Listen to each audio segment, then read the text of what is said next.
Okay, there are just 24 hours to go now until the rest of Australia votes. Millions have already done so, but just reflecting on this campaign, Peter, you're first as a party leader. What score would you give yourself? Peter, I'll let others make that decision as they vote, but this is a referendum on the last 3 years of the Albanese government, not just the campaign.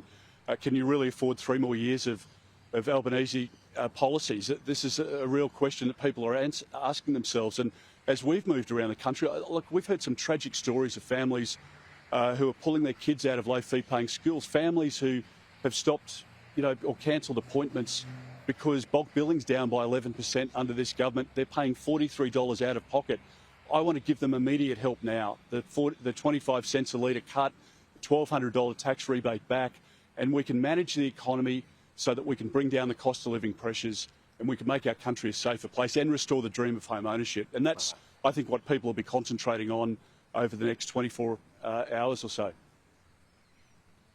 Is there one thing that has surprised you personally that when you reflect on this campaign?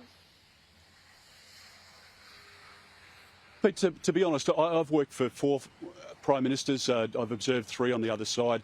I've never seen a Prime Minister who can just look down the barrel of a camera and tell mistruths or lies like this Prime Minister has. The whole campaign, the whole scare campaign of Labor has been built on a lie. And the Prime Minister continues to repeat these lies. The fact is that what he's telling the truth about is that he will introduce new taxes. That's a certainty. You can believe him when he says that.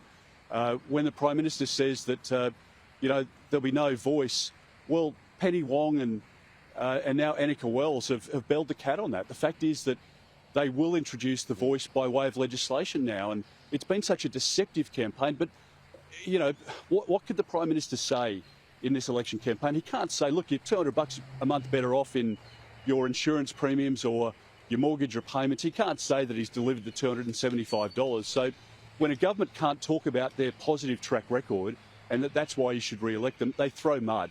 And that's what they've done. Our policy, our plan, our approach is a positive one. It will help restore economic credibility to the budget. We will get our country back on track. And I strongly believe that there are much better days ahead for our country. We live in the best country in the world.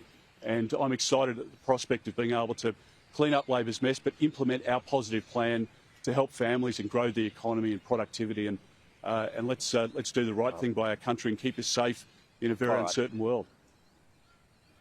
Well, I mean, you could probably add unrealised gains to that, which I think has huge question marks over it. I put that to Richard Miles in the last hour as well. I agree.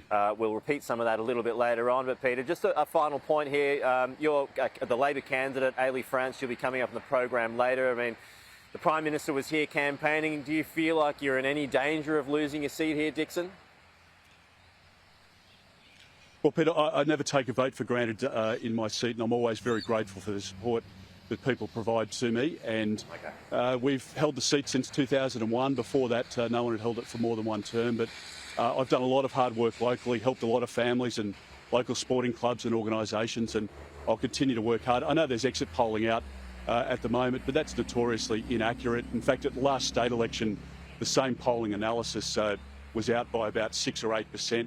So I'm confident of our position, but I never take it for granted. And I'm incredibly grateful to the people of Dixon for their support of me. And I want to make sure that we can win Dixon, we can win many other seats, which I think we can over the course of the next 36 hours. All right, Peter Dutton, really appreciate your time. You're a busy man, I know, at the moment, but thanks for spending some time with us this morning. Appreciate it. We'll talk to you again soon.